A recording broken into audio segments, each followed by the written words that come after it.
The most dangerous lie in modern finance is that the market sleeps. It doesn't.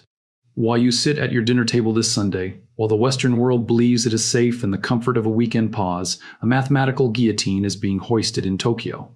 We are approaching a moment that history will likely label Black Sunday. This is not hyperbole. It is a calculation based on the evaporation of $688 billion in liquidity. The safety nets have been cut. The algorithms are primed, and the sell orders are already queued in the dark pools. By the time the average investor wakes up on Monday morning to check their portfolio, the transfer of wealth will already be complete. To understand the magnitude of what is coming, we must look east. The trigger for this collapse is a massive liquidation of United States Treasury bonds by China. For 2 decades, Chinese capital acted as the invisible floor beneath American asset prices, a constant stream of liquidity that allowed the West to print money without immediate consequence. That floor is gone. China has pulled the plug, liquidating nearly $700 billion in U.S. debt. When the foundation of a skyscraper is removed, the building does not float, it collapses. And when the Asian futures markets open at p.m. Eastern Time on Sunday, the world will witness what happens when the global buyer of last resort walks away from the table. Most retail investors operate under the false assumption that their portfolios are frozen in time over the weekend. They believe Monday's opening bell is a continuation of Friday's close. This is a fatal error. The real money moves in the shadows, in the unregulated spaces between the closing bell and the opening gong. We are facing the risk of a catastrophic gap down. This is a phenomenon where the market opens significantly lower than it closed, bypassing all stop-loss orders, erasing 10% or 20% of value in a single tick. There is no time to sell. There is no time to hedge. The algorithm simply reprices your net worth instantly. Modern markets are no longer human. They are controlled by machines programmed with a single, ruthless directive: preserve capital. When volatility spikes and liquidity vanishes, which is exactly what happens when the bond market breaks these machines, do not hesitate. They do not hope, they execute. The instruction is to sell first and ask questions later. Sunday night represents a perfect storm of low liquidity and high anxiety, the exact conditions that cause algorithmic trading systems to trigger a cascade of selling that no human trader can stop. We're witnessing the creation of a liquidity vacuum. Liquidity is the oxygen of the financial system. Without it, prices suffocate. A crash does not happen simply because everyone wants to sell. A crash happens because no one is willing to buy. When the Asian markets open, they will be searching for buyers in an empty room, without the Plunge Protection Team having the ammunition to intervene, because the Federal Reserve is trapped by inflation. Prices will fall until they find the level where value investors are willing to step in. That level could be 30% lower than where we stand today. This danger is compounded by the fragility of the banking system. The crisis in the stock market and the crisis in banking are 2 sides of the same coin. We operate in a fractional reserve system, a polite way of saying that the banks do not have your money. They hold a tiny fraction of deposits in cash, leveraging the rest into long-term assets that cannot be sold overnight. As portfolios collapse, psychology shifts from greed to primal fear. Before the sun rises on Monday, the psychological contagion will spread from Wall Street to Main Street. The lines at the ATMs will not be driven by logic, but by the realization that the system is insolvent. History has a peculiar habit of rhyming. The crash of 1929 began its most violent phase on a Monday. The crash of 1987, Black Monday. Why? Because fear ferments over the weekend. Bad news accumulates in the dark. By Sunday night, anxiety reaches a critical mass, and by Monday morning, panic is the only rational response. However, in our modern era, there is a canary in the coal mine that will sing before the stock market opens: cryptocurrency. Bitcoin and Ethereum trade 24 hours a day, 7 days a week. They are the only assets that can be liquidated instantly for cash on a Sunday. As hedge funds and institutional investors face margin calls on their traditional positions, they will be forced to sell what is liquid.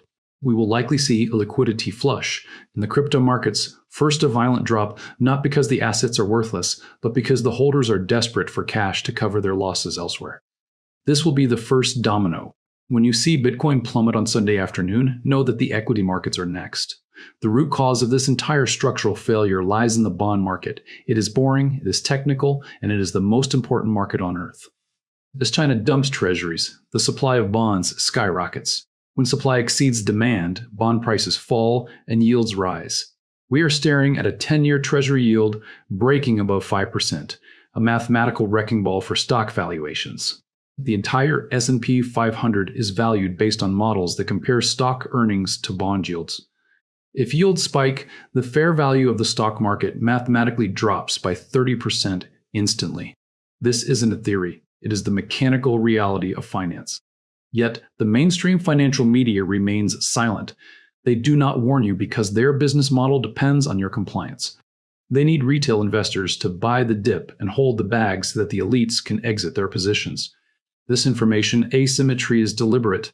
The smart money has already positioned itself with short positions and put options. They are not just preparing for the crash. They are planning to profit from it.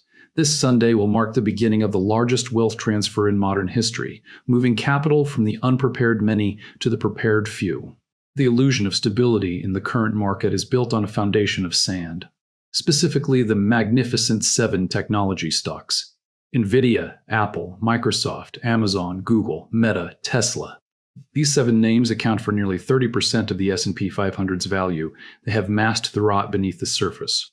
But when the selling begins, these generals of the bull market will be the first to be shot. They are the most liquid, the most overvalued, and the most vulnerable.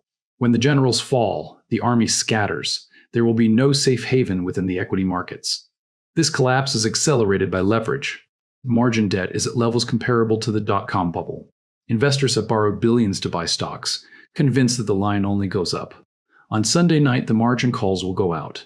A margin call is a demand for immediate cash. If you cannot pay, the broker sells your assets automatically.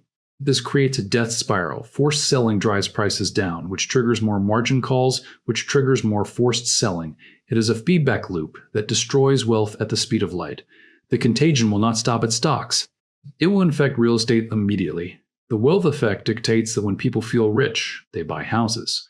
When they watch their retirement accounts evaporate in 24 hours, they freeze. Pending home sales will be canceled on Monday morning. The luxury market will grind to a halt. The housing market, already teetering on the edge of affordability, will receive the final push into a freefall.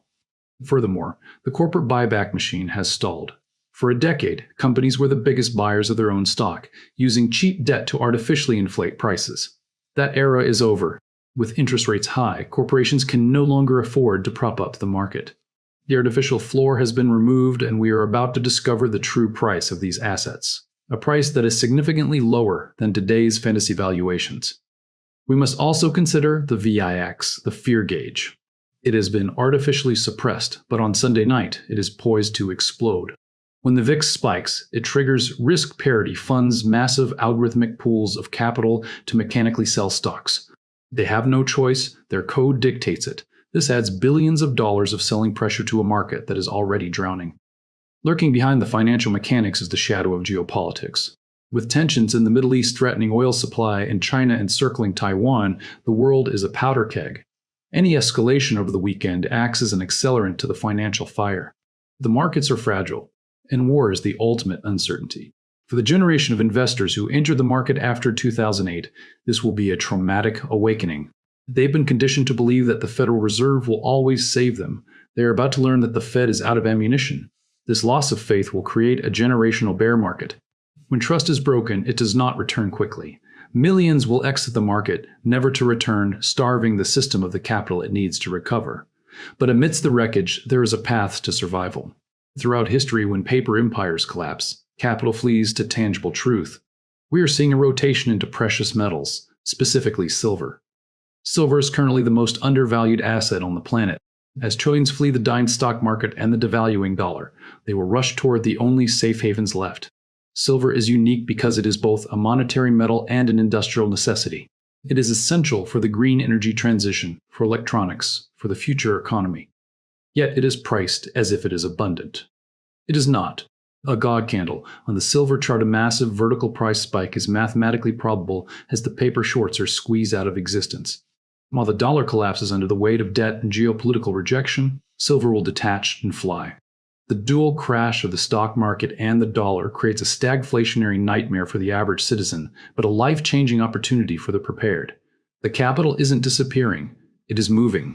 It is moving from the artificial to the real, from the promise to the possession. The window for preparation is closing. It is measured in hours, not days. The goal for this weekend is not profit.